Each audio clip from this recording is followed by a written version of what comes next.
Well, welcome back, ladies and gentlemen, boys and girls, Portal Masters of all ages. It is Brylander with PortalPowerTV, and we are back with another episode, another gameplay of Skylanders Ring of Heroes. But actually, this video is a little bit different because we got a new, kind of like a sneaky peek, the future of Skylands, and a little thing that appeared in the events. Pretty much just telling us a little bit about an update that is coming. So these are the developers' notes, as you can see at the top, and this is not the patch notes, so these are not the actual update notes. These are kind of like a preview of those notes. But if we want to take a look at these real quick, there are quite a few things that are coming, and most of them are fantastic. This game just continues to seem like it gets better and better. There's a few things in here I'm not crazy about, and we'll talk about those too. So anyhow, starting off the top, one of the first things that they're letting us know is that, of course, the new update that's coming out will be, what is it called, version 1.0.9 is the update. And I believe around May 1st, May 2nd, somewhere right up in there, is when we're supposed to be getting this update. So for now, this is what they're planning. Now, I'm sure there'll be a few extra things in there, and some of these may change, because it does say that this is a TBD or to be determined.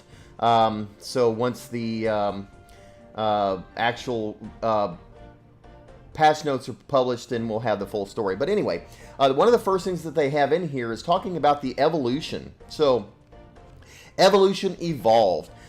They're basically stating that they have changed the prerequisites for what it takes to evolve your Skylander, and the evolution is basically taking it from 1 star to 2 star to 3 star to 4 star to 5 star to 6 star. And every time right now when you want to evolve one, you get up to you max out, so to speak, and then you got to get enough soul stones and whatnot to be able to get it maxed out plus 5, and then you can evolve it. And so it says that they're taking out the prerequisites, where a Skylander had to reach the max level according to its grade or star level. So that means that any Skylander of any grade can reach level 70. So I'm thinking that that just means that we no longer have to get maxed out at, you get maxed out, and then you got all of the 5-star up, and then you have to wait till you get the right amount of soul stones before you can move forward and evolve it. I guess either the plus 5 thing goes away or something. I really don't know exactly how that's going to play out.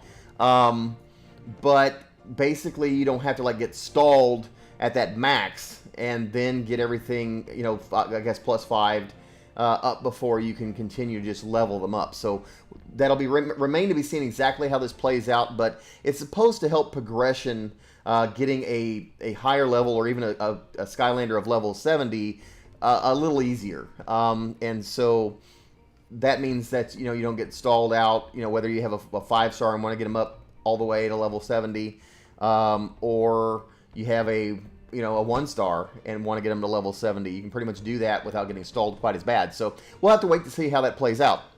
Anyhow, there's also guaranteed soulstone drops in adventure mode. So it sounds like they're going to be changing up the way that you get your Skylander soulstones in adventure mode.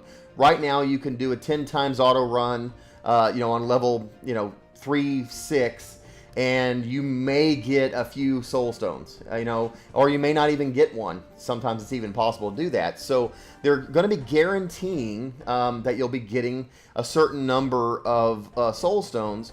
However, they're going to be also implementing a daily limit, or a maximum amount that you can get, I suppose, of that specific soul stone. So good and bad.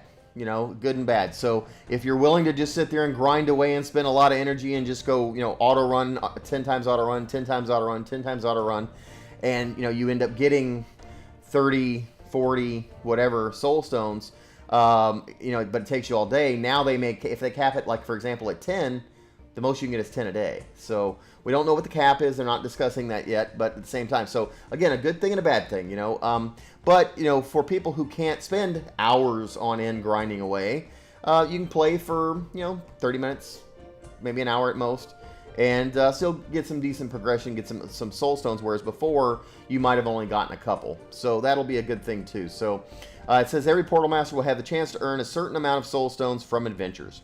Then we are talking about their third point on here, the greatly decreased potion use cost. So before it was almost cost prohibitive to use the red potions, for example. It just cost way too much gold to be able to buy the red or use the red potions to level up your Skylanders.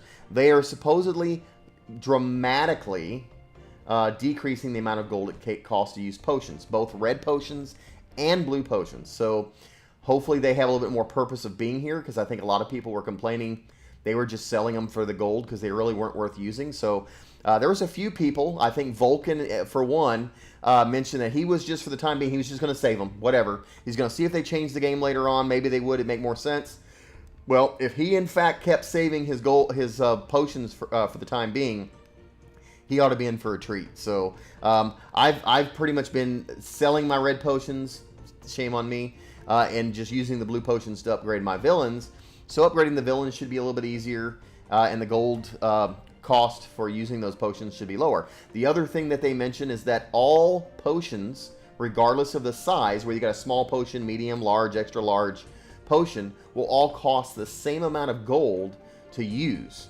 So wow, you know, if you just happen to be lucky enough to have an extra large, it's going to cost you the same, let's say hypothetically 100 gold to use that extra large potion as it would be 100 gold to use the small potion. So we'll see how that all comes out and plays again once the release comes out.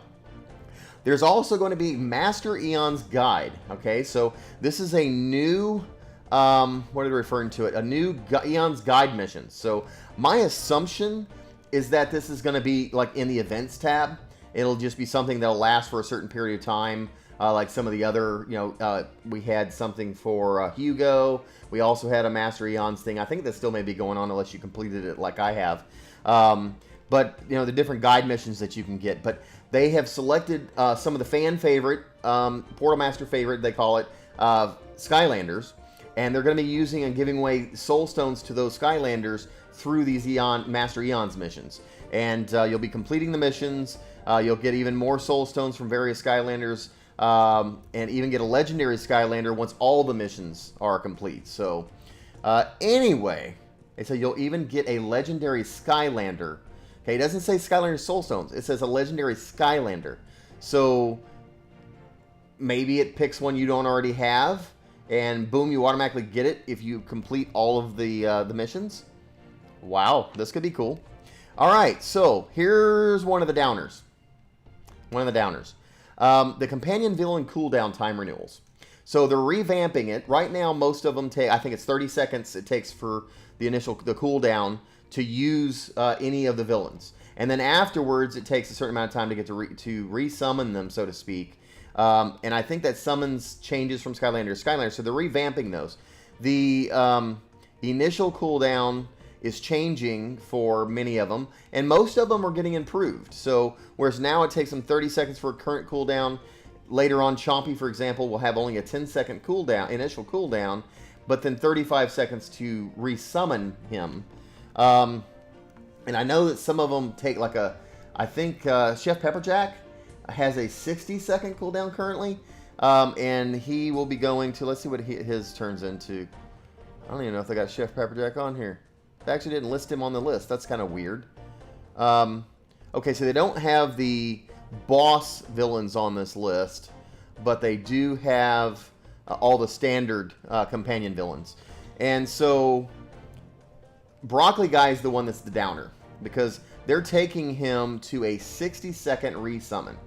And that's going to be a long time. As far as I'm concerned, if you were relying and using Broccoli Guy to kind of keep you alive, as your main companion and part of every team that you do, you're now going to be dead before he gets to resummon. That's just all there is to it. You're not going to make it. You're not going to last. You're not going to get revitalized. You're not going to be able to use him as your healer as much, and you're going to have to start playing the game a little differently. Now, it does look like Chompy, is getting an initial cooldown of only 10 seconds. And with a 35-second cooldown. The most unusual one that I see on here, though, is Rage Mage. Rage Mage takes 30 seconds for the initial, but then only 20 seconds for the redo. So, depending on what his powers are, and stuff like that, and how he works, I think what they're trying to force us to do here is, it sounds like most people have kind of defaulted where Broccoli Guy was their primary companion villain. And they're wanting us to play it up. They want us to start using some of the other characters to get used to a variety, or as they put in here, a diversity of gameplay. Because one of the things they said in here is we've revamped the system to have different cooldown times for initial summons and resummons in hopes the companion villains will offer a more diverse experience when used in the journey into the Skylands. So they're forcing us to learn to play a little differently. They're wanting us to get used to different villains, finding out, hey, this guy actually is cool, instead of just auto-defaulting to Broccoli Guy, for example, which is not everybody, but that's what most people use. He's kind of like your standard healer. Myself included, I have to be honest. I've predominantly just used Broccoli Guy. Here's the part that really sucks. If you've really leveled up Broccoli Guy really well, and you've been buying getting the upgrade stones for the skills, and you've invested all of them and leveled him all the way up, well, basically he's going to be a 60-second resummon, and he's worthless to you now.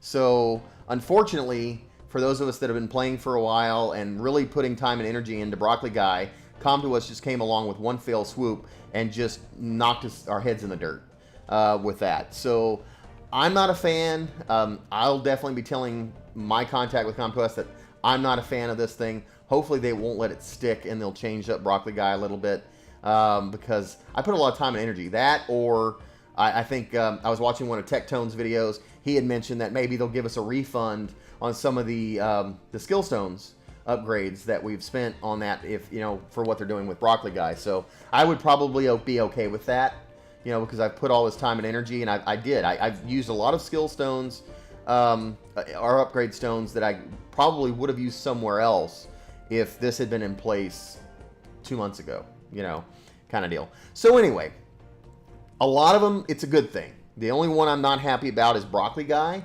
The rest of them, it's like, all right, well, we'll give them a try. I think what they're trying to force us to do, again, it's just for the people who've spent a lot of time and energy leveling up his skills, Broccoli Guy's skills, that's kind of going wasted at this point. So anyhow, the energy sale that they, in the last feature on here, the energy sale that they've been doing now for about a month or whatever, where it was 50% off, they've made that permanent.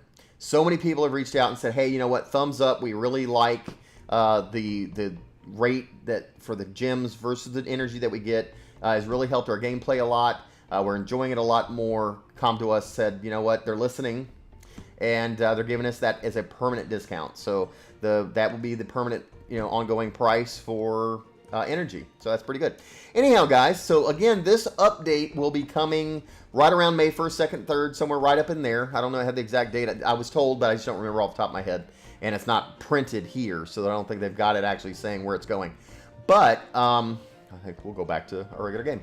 And I'm sure we'll get an update in the actual patch notes to confirm all of this, and maybe some additional stuff that they're going to be adding to the game. So anyhow, I'm going to go back to playing. I've got some more videos to make. We'll be doing some Chaos, Hall of Chaos play, and I also have, a little bit surprised, a little sneaky peek of my own. I've got Starcast. So I can summon Starcast finally, and I also have I believe two, Skylanders that I can awaken, and I think those are... there we go. Crusher. I can awaken Crusher. And I can awaken Ninjini. So, be looking for those 3 videos coming up very, very shortly. This is Brylander with PortalPowerTV.